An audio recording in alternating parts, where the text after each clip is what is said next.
James Turner for the untouchable true school sports. Let's go, baby. Bow! Be careful what you wish for because it can become a reality. Yeah. The untouchable True School Sports Empire proudly presents something the boxing games are missing. Hey, what's going on? It's your boy BT, and I came here to talk some boxing with the thousands of True School Sports subscribers. All right, so I'm gonna say it like this, guys. 4 or 5 years ago on YouTube, I felt like I used to throw the word robbery around a lot. When I was a lot less mature, whenever I saw decisions that I just wasn't happy with, even if they were the correct decisions, I would just call stuff a robbery. And maybe I might have, and in a lot of those fights, I would have had, there was a legitimate reason to believe it was robbery, but, I'm more mature now, so I don't throw that word around as much as I used to. I'll just say it like that. But this fight right here, this fight was a robbery for sure. And it was a fight that I was really intrigued about on the Pacquiao Barrios undercard because it's in the featherweight division, and I love the featherweight division. It's my favorite weight class in boxing. It's the weight class I probably know the most about in boxing. First of all, on one side you had one of boxing's hard luck fighters in Joet Gonzalez, but it looked like Joet was turning a page in his career because Joet had a 50-50 fight with Arnold K. Guy earlier this year on Pro Box. It was a close fight. He finally gets the decision, so it was his finest hour in boxing. It looked like he was turning a new leaf. On the other side, you had Brandon Figueroa, a guy that really was never a legitimate featherweight champion. He beat Magdalena for the interim belt. The WBC elevated him to full champion. So he was really a fake champion. And then in his first fight as a champion to solidify himself, he fought Stephen Fulton, who a lot of people thought he was going to beat. Not me, because I have sense and I know boxing. But a lot of people thought that he was going to beat Stephen Fulton because a lot of people thought he beat Stephen Fulton when they fought the first time. And Stephen Fulton washed him, beat him easily, and absolutely exposed him for the champion that he was in that featherweight. So he was coming into this fight with a lot to prove. And it was going to be a good fight because, neither one of these guys have they both are inside fighters. They both stay right on top of the opponent in terms of being in the pocket and being the volume puncher. So you knew that this is going to be a fight with a lot of that. And, when I watched the fight, I was scoring it. And, early, I would say the first 8 to 9 rounds, I thought Joet dominated the majority of the first 8 to 9 rounds. And I thought, Joet faded a little bit towards the end, but I thought Joet did way more than enough to win the fight. It was not a fight that was hard to score. This fight was I scored a 117, 111 for Joet Gonzalez. Brandon Figueroa was getting out-fought in the pocket. Joet was working the body very well throughout the fight. And he deserved the decision, but that's not what happened. No. PBC and the judges decided to rob Joet Gonzalez so that they can continue pushing Brandon Figueroa. Now, guys, Brandon Figueroa is a good fighter. 4 years ago when he knocked out Louis Neri to the body, he was doing some good things at 122. He was a very good fighter at 122. But if you've ever heard me talk about Brandon Figueroa, I've always told you guys, I've always thought Brandon Figueroa was overrated. Always. I've always told you guys Brandon Figueroa is overrated and that he's not like what a lot of you guys say he is.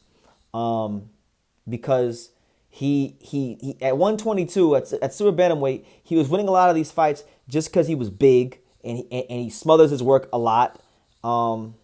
That's just what it is. He's a good body puncher, but that's about it. He's well conditioned. He's a good body puncher, but very, very sloppy. So I've never really been a big fan of his style. And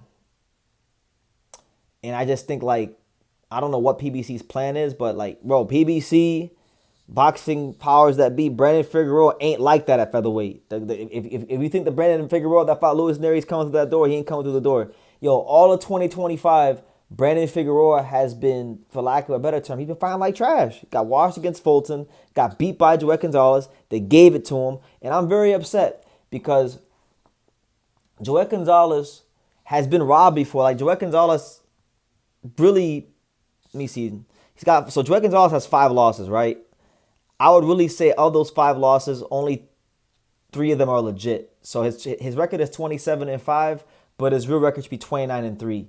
And he should have beaten Brandon Figueroa. And the reason why this robbery bothers me so much for Joet is because Joet's already had a lot of title shots.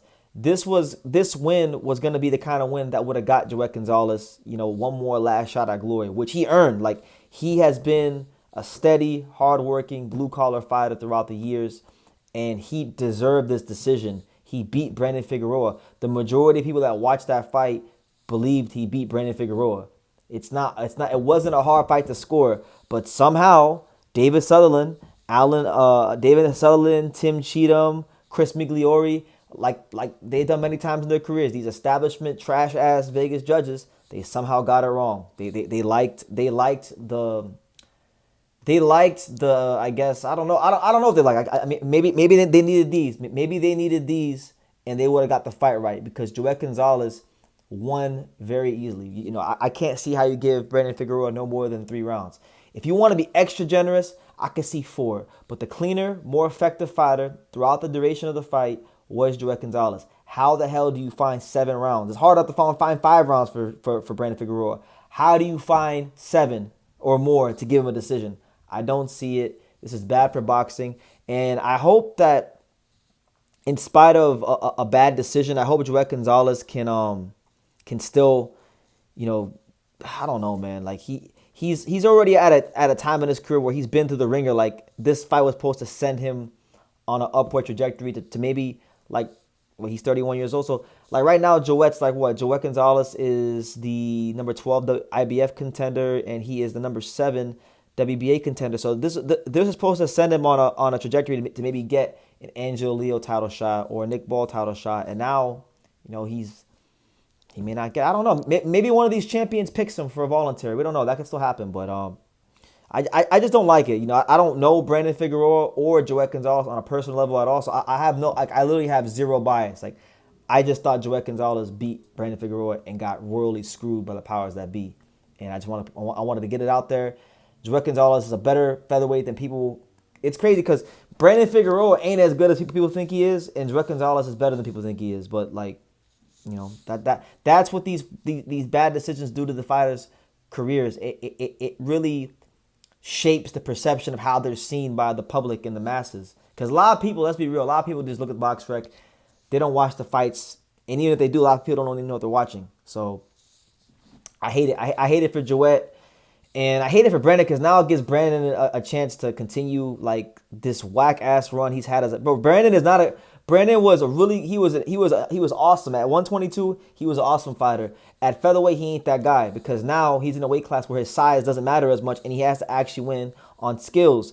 And as you guys can see, it hasn't been happening. The one fight he actually legitimately won as a featherweight when he fought. Well, I won't say the one fight he won as a featherweight. He's won a couple of fights as a featherweight. He beat Carlos Castro. Let's not forget, he beat Carlos Castro as a featherweight, knocked him out. He beat Mark Moxile, which, was good. That was a good win too. But he's still not quite that guy he was at 122 when he knocked out Neri and Escandón and these kind of guys. He was on a different caliber when he was at 122. Even a lot of people thought he'd be Fulton. He's not that guy at featherweight. It is what it is. We'll see what happens. I hope he doesn't get a title shot because he doesn't deserve it. He needs to have at least one really good performance before he gets a title shot, in my opinion. But that's my thoughts on the fight. For those of you who watched the fight, how did you score it? Do you guys think Joet got robbed? Because for me, I think it's the 2025 robbery of the year. It's the worst robbery I've seen this year by far. Leave your comments down below. Make sure you guys take the time to subscribe. And like I say in every single one of these videos, you can love me or you can hate me, but I'm just a kid from Dania. So until next time, take care, guys. Thank you for watching another video on the untouchable True School Sports Empire. For more great boxing content just like this, make sure you guys stay tuned and subscribe. You won't be disappointed.